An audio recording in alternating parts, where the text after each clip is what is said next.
It's the John Phillips Show on Talk Radio 790 KABC. If you're on hold and want to weigh in on LA Mayor Karen Bass, stay there. We'll get to your calls next hour. Also, Assemblyman Jeff Gonzalez joins us. He was not allowed to join the California Legislative Latino Caucus.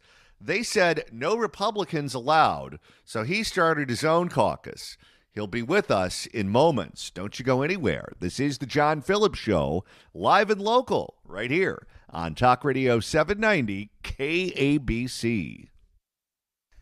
And we continue at 1:07 in the afternoon. Talk Radio 790 KABC, the John Phillips Show. Mr. Randy Wang has the day off. He'll be back with us on Monday.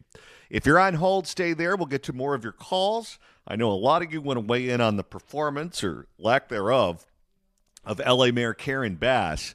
We'll get to your calls coming up later on in the hour at 800-222-5222, 1-800-222-5222.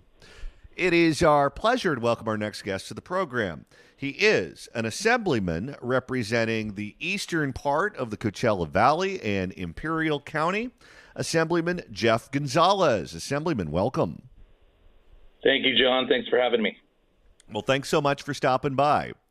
So you won your election this last November as a Republican in a district that has been, in recent cycles, represented by Democratic candidates. You won in what could be regarded as an upset in your race. You took a seat that the Democrats thought belonged to them. I would imagine they weren't happy about that. You go up to Sacramento and you put your hand on the Bible, you get sworn in, and you're ready to go and start legislating on behalf of your constituents. You're looking at the various caucuses that you're thinking about joining. One of the caucuses, as you represent a heavily Latino district, you are a Latino member yourself, and you looked at joining the Legislative Latino Caucus, and they said, thanks, but no thanks, no Republicans apply. Is that right? You're absolutely right. You know, over 50 years ago, the Latino Legislative Caucus was formed because they didn't have a voice or a seat at the table, and they fought for that voice and that seat, and they were born. And now I'm asking to do the same exact thing, to have a voice and a seat at the table, and the doors have been shut because my voice is different, my ideas might be different, but the reality is I represent a significant amount of folks in California that don't want to be put in a box of what we're supposed to be or how we're supposed to think. We want to be free thinking, and unfortunately, that's not allowed in that caucus. It's interesting to me because when you punish a member like they punished you and other Republican Latino members of the California legislature by excluding you from this caucus, they're not just excluding you, they're excluding your constituents from having a voice at the table and representation in the room when a caucus, which is a relatively large caucus by state legislative standards, meets and discusses legislation, discusses what should be brought up in the future. What they're punishing really is not you, they're punishing your constituents. Absolutely. You know, and it's unfortunate that they're doing that. If they would take 2 seconds to have a conversation with me and some of my colleagues, they would understand that we're here to do the work of our constituents, be a voice for the people that we represent. And we probably agree with a lot of different things, but unfortunately, because we have that R behind our name, we're not allowed to come to the table, and neither are our constituents. And, you know, I represent a border community. I represent agriculture, hardworking folks in my community. And if their strategy is to flip that seat by keeping me out of the conversation, they're doing the opposite because I want to work with them. And unfortunately, what they're saying is we don't want to work with you and we don't want to hear your constituents. One of the things that we've seen nationwide in this last election is there was a lot of movement among Latino voters to the right, specifically Latino male voters, where different border communities, not just yours, but in Texas and elsewhere along the southern border, certainly other Latino-dominated areas like Miami-Dade County in the state of Florida, saw massive swings to the right. And after the election was over and all the votes were counted, there was a lot of anger coming from the left directed at these communities who historically have voted for the Democratic candidate and didn't this time around. A lot of them were blamed for the election loss of Kamala Harris. There was insults that were hurled at them, scorn that was certainly directed at them. And you can tell that the anger is coming from a place of, these votes belong to us. How dare you go out and you not vote the way you're supposed to vote? Don't you know that we know what's best for you? Do you think that that a certain amount of what you're experiencing right now in Sacramento is similar to what these voters, these Latino voters around the country are experiencing, where they just have this feeling that that seat belongs to us, it doesn't belong to you? Those voters in your district belong to us, they don't belong to you. How dare you? How dare they? And that's what's producing the anger? Yeah, you bring up a great point and a great perspective. I think that some of them do feel that we're not allowed to have a change in our perspective. We're not allowed to think certain ways. They assume that Latinos fit in a narrow ideological box, and they're ignoring the fact that Hispanic Californians overwhelmingly want lower costs of living, more affordable housing, better paying jobs, and safer neighborhoods. And if they cannot produce that, they're looking to someone else who can, and that's why they voted for me, and they're swinging in the opposite direction because failed policies have brought them here. Many of the members of the legislature that are in leadership come from big cities, where L.A., San Francisco, Sacramento, San Diego, they certainly dominate both chambers in the state legislature, and they dominate at the upper levels of leadership in each of the houses. Do you think that also a certain amount of the anger and scorn is that you represent a largely rural agricultural district, and they look at it from a big city point of view, and they have the same, I guess, disrespectful way of looking at your constituents that they do of looking at, let's say, blue-collar whites in places like West Virginia or Western Pennsylvania, places like that? Yeah, I think their perspective is flawed. And by the way, this is not all of them. Some of my moderate colleagues, want to see more of us at the table. They want to see more collaborative conversations, more dialogue take place. But unfortunately, the very loud far left doesn't allow that, and they shame them and they hold them responsible for trying to coordinate and collaborate.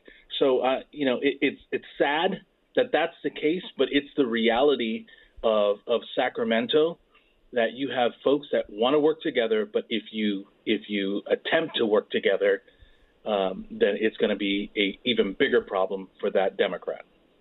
We're speaking with Assemblyman Jeff Gonzalez, who you can follow on X at ASM Jeff Gonzalez.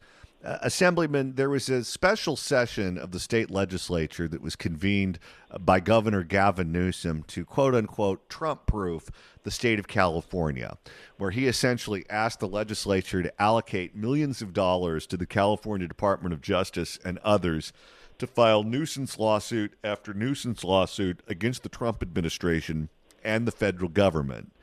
Newsom felt it was important enough to do that, and also, before I believe you were sworn in, have a special session going after the oil companies, trying to, I guess, make every single one of them leave the state. Chevron's one of the last remaining ones, but maybe they'll be next. Who knows? But he hasn't had the same urgency to call a special session or to make a priority fixing California's insurance crisis, where people are being dropped from their policies. Companies are moving out of the state. They're no longer selling policies in California, like my company, State Farm. People are seeing their premiums go through the roof. Now we had these fires in Los Angeles County, and the FAIR plan is in a bad financial place right now. And certainly many of those costs are going to be passed on to consumers. So consumers who have seen their bills go up in recent years are going to see them explode coming up in the future.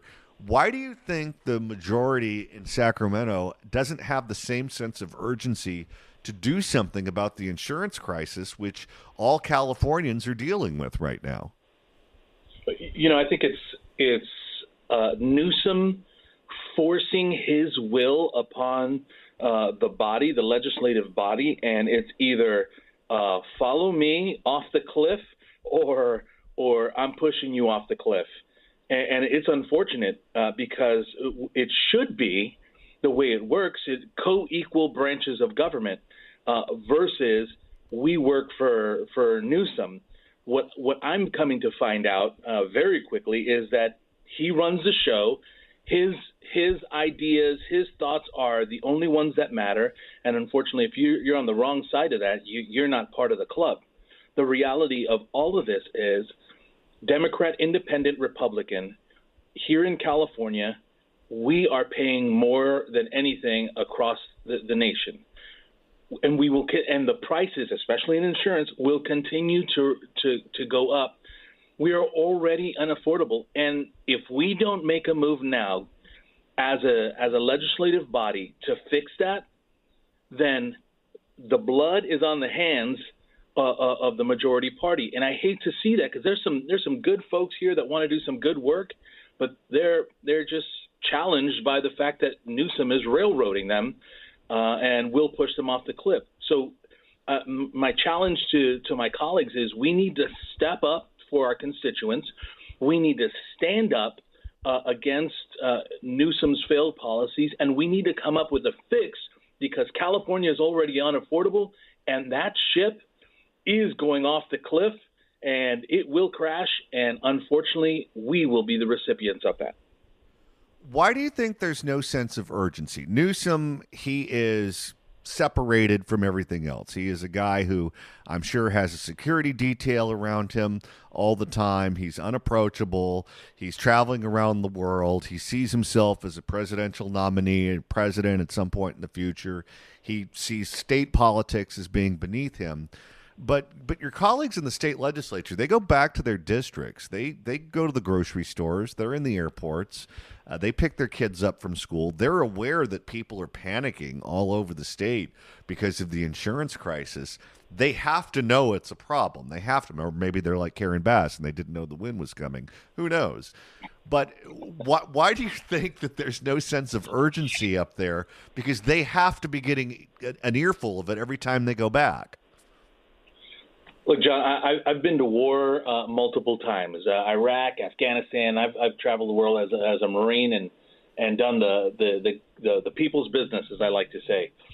And there's a time and place when you have to stand up and push towards urgency. You have to make sure that people rally around and understand the problem set and then act immediately. Why they're not doing that?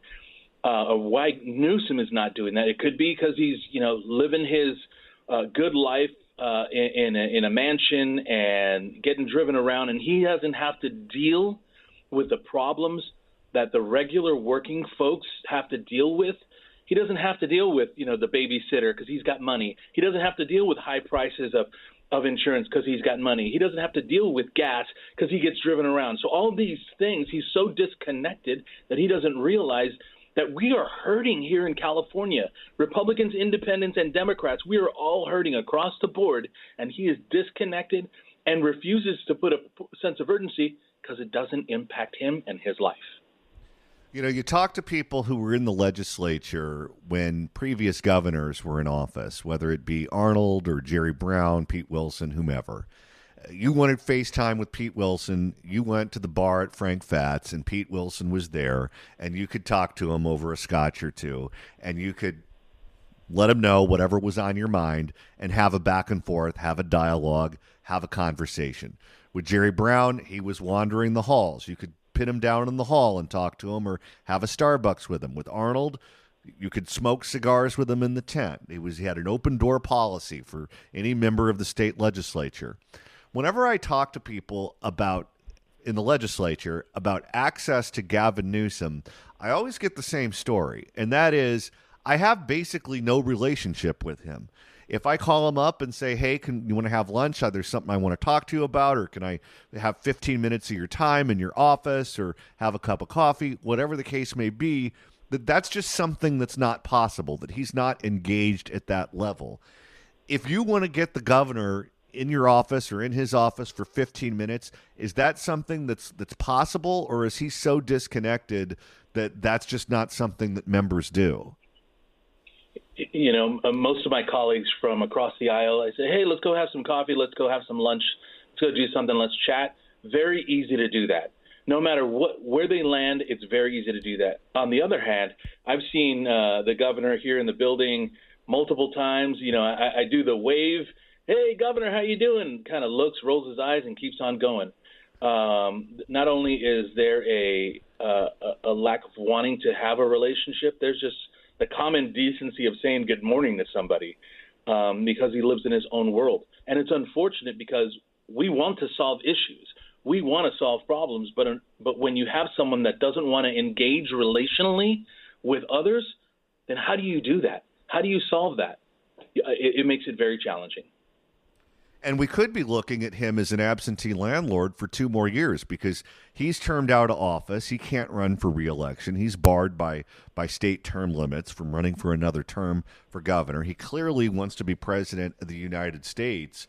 If you have a governor that's not engaged with all of the problems that California is now facing, I would imagine that that's going to be an unbelievable barrier when you need action from that office. It absolutely is, and people say as California goes, so goes the nation. We're the canary in the coal mine. When it comes to homelessness, crime, education, we're in a position that we can't brag about any of those things. So if he becomes a president of the United States, we will have the issues of California multiplied across the entire nation and across the world. We cannot have a President Newsom because it will be the end of this nation because of his lack of leadership, lack of attention, and lack of ability to have a relationship with those across the aisle that want to solve issues in a bipartisan manner, and he just doesn't have time for it. Assemblyman Jeff Gonzalez. You can follow him on X at ASM. Jeff Gonzalez. Assemblyman Gonzalez, thank you so much for stopping by. Thanks so much, John, for having me. Right now it's time for KABC Dependable Traffic. It's the John Phillips Show on Talk Radio 790 KABC. If you'd like to email the show, you can do so at johnnydon'tlikeshow@gmail.com. That's johnnydon'tlikeshow@gmail.com. And if you want to go back and listen to today's monologue, which was right at the top of the 12 o'clock hour, that's easy to do. All you have to do is subscribe to the podcast edition of this program on your handy-dandy smartphone, and all of the episodes, including that one, will be downloaded automatically to your phone, and you can listen to it whenever and wherever you'd like, on a cruise ship, on an airplane, while you exercise, wherever. Subscribe to the podcast today. All right, many of you want to weigh in on the future of Karen Bass's political climb up the ladder. She is someone who was a member of Congress. She was a Speaker of the State Assembly. She thought she was going to be vice president until Kamala knifed her. Becoming mayor of L.A., that was the consolation prize.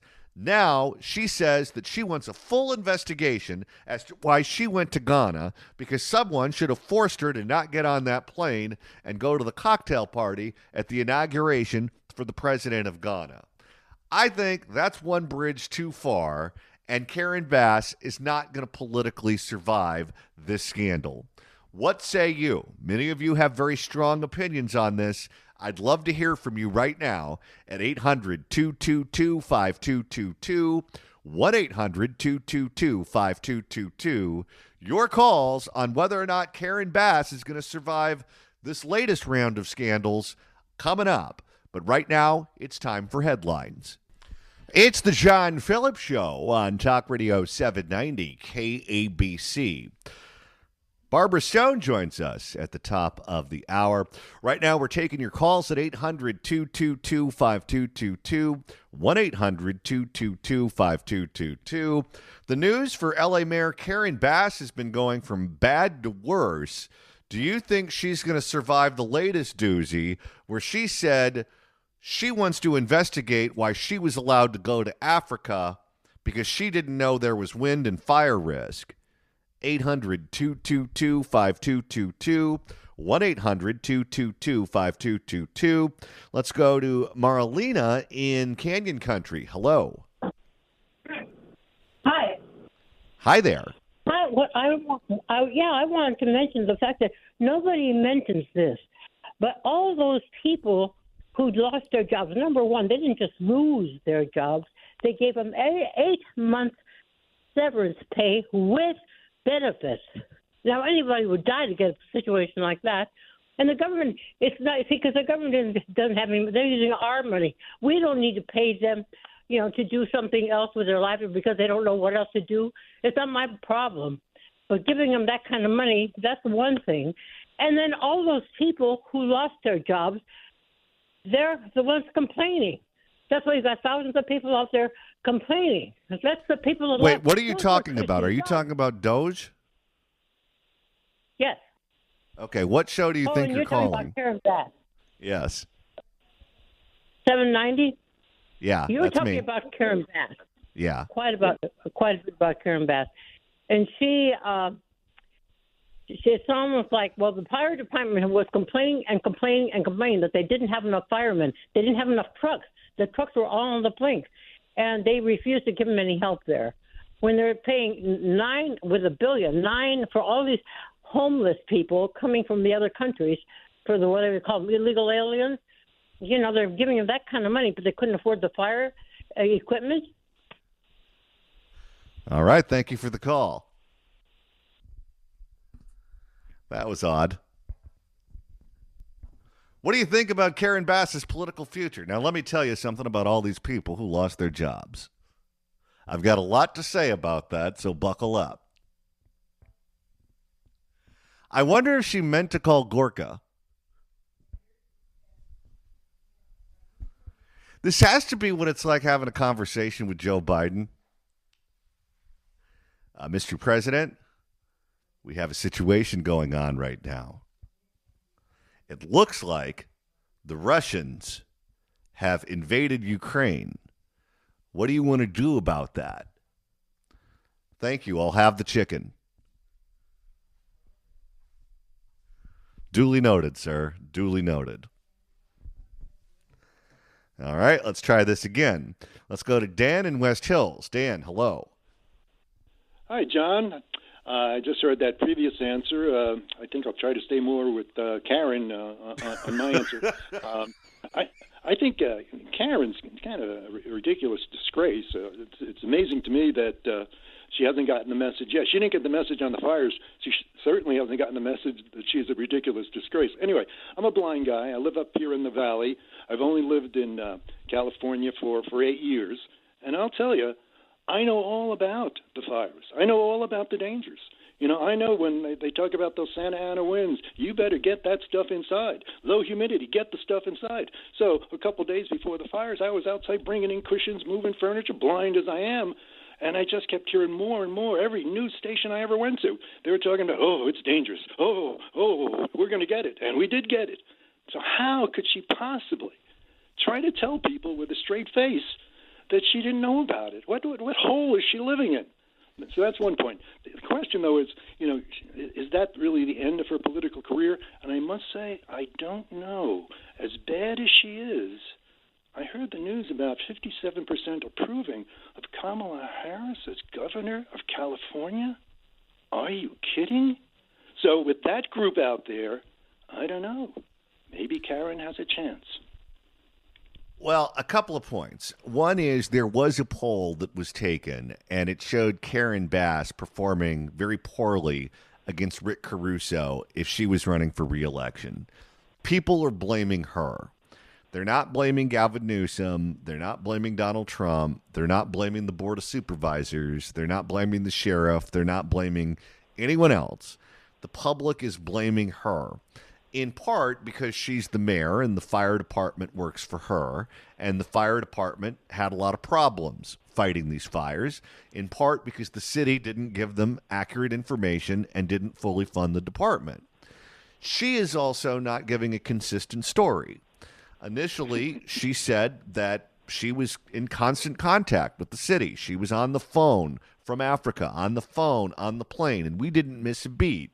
And now she's saying, oh no, that was a massive mistake. It wasn't my fault, though. People shouldn't have let me go out. They shouldn't have let me get on that plane. They shouldn't have let me go to Ghana for the inauguration. Someone should have grabbed me by the shoulders and shaken me and said, you're not going anywhere. And only if that happened would I have stayed in Los Angeles and guided us through the fires. I don't think that's a defensible position to take. Going back to your first point about it being almost impossible to not know about the wind and not know about the potential fire danger. Before we do this program, when it's me and Randy, we talk before the show and we go over all the news of the day. We talk about what's interesting, what's not interesting. We try to make sure there's a crime blotter story or two that we can sprinkle into the show so that way it's just not all politics, and we cover different aspects of the news in California and nationally. And one of the things that happens, not just when there's wind and fire and all those things, but whenever there's rain, for example, that dominates the news to the point to where there's not a lot of other stories covered.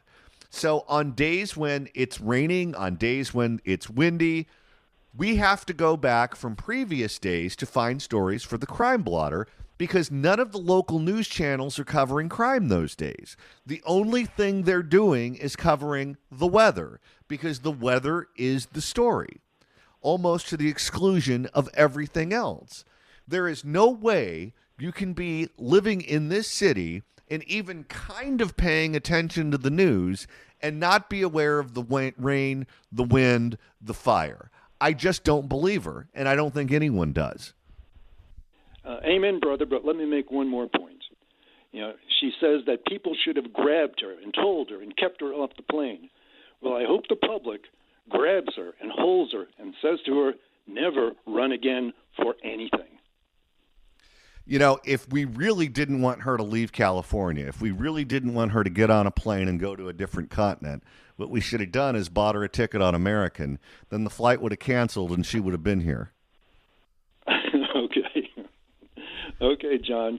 Keep them flying. Thank you. All right. Thank you for the call, Sarah.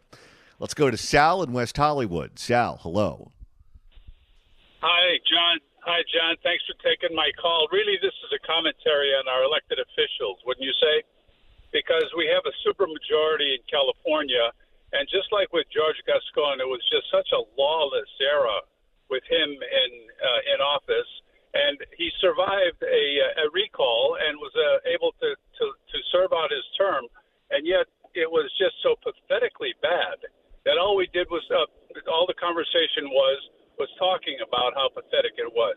With Karen Bass, she's pathetically incompetent. That's obvious. How she's able to maintain this position or get into this position is obviously because she was selected. She won a vote, but who voted for her, who was behind her, the money behind her is another story. Just like we're looking at the federal government, the crime, the corruption, the theft, the money laundering on such a huge scale, we're witnessing the same thing in California. With every state and city that's democratically controlled. They create more agencies, like with the high-speed rail. It's an example. They're created more agencies. More money has to be thrown at it. More taxpayer funds. We have to pay higher taxes. More money. Give us the money. Give us the money. Give us the money.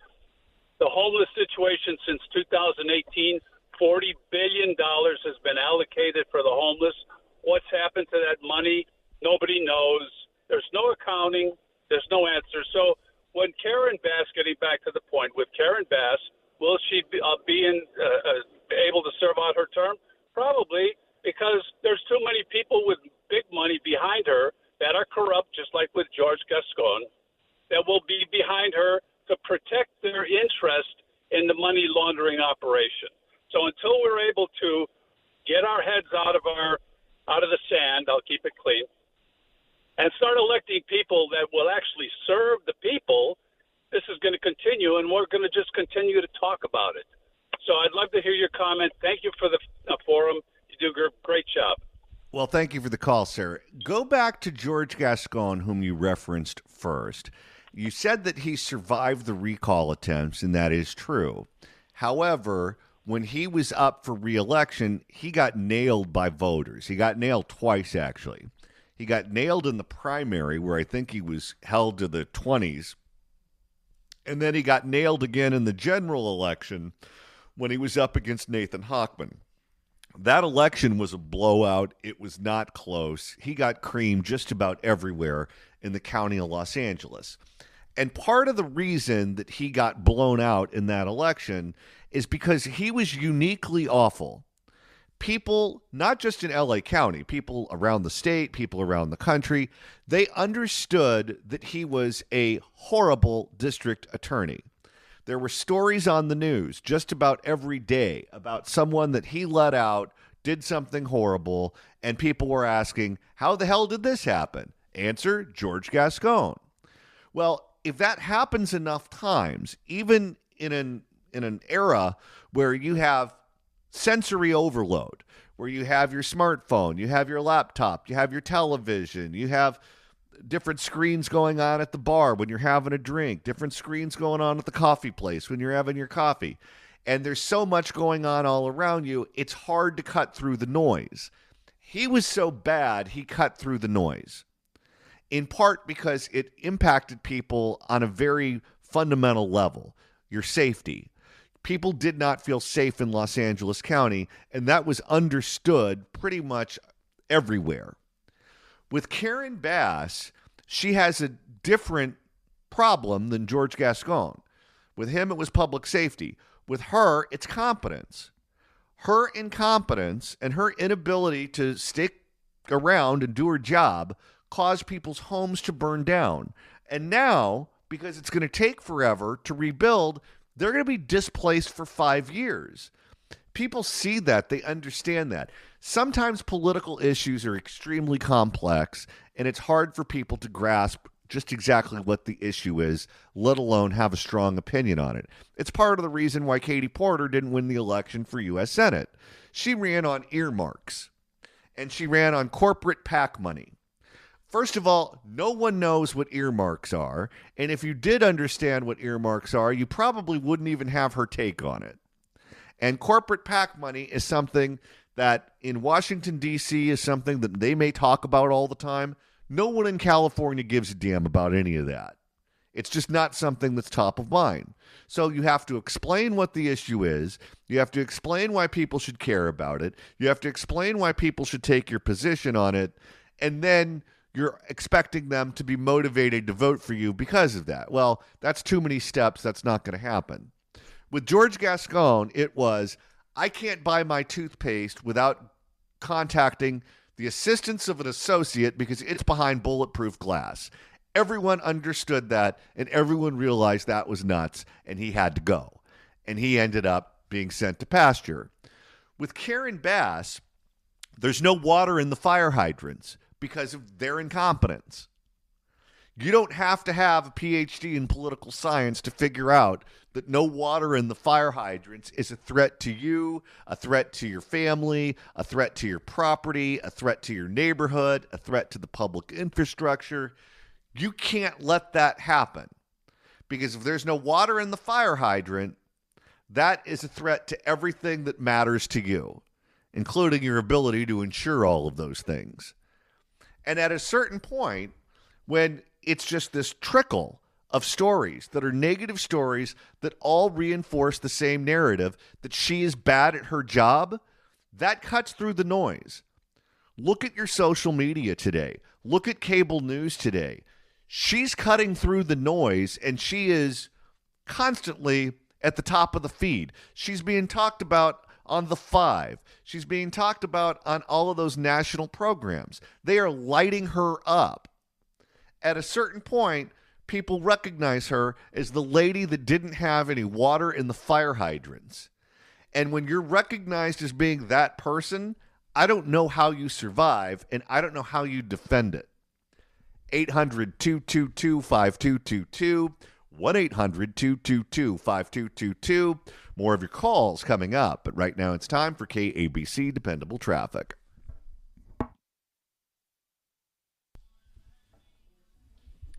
It's the John Phillips Show on Talk Radio 790 KABC. Let's go to Michael in Riverside. Michael, hello. Hi. So I think maybe Karen Bass's career is probably toast. However, the fact that she gets to stay in office until the, quote, next election is kind of disconcerting because in the real world, if I'd ever done anything as a job to cost people their lives and their livelihood and all that, they'd have fired me on the spot. So it's like, why is she still even in office? Yeah, it's just the hurdles for a recall are so high that it's difficult to kick them out if they're duly elected. That being said, if the poll numbers are bad enough, maybe she'll get the message and not even run for re-election. George Gascon wasn't smart enough to avoid stepping on that rake, but she should be politically savvier than him, given her experience in Congress and the state legislature. But who knows? Time will tell. Thank you for the call, sir. 800-222-5222. It's the John Phillips Show on Talk Radio 790 KABC.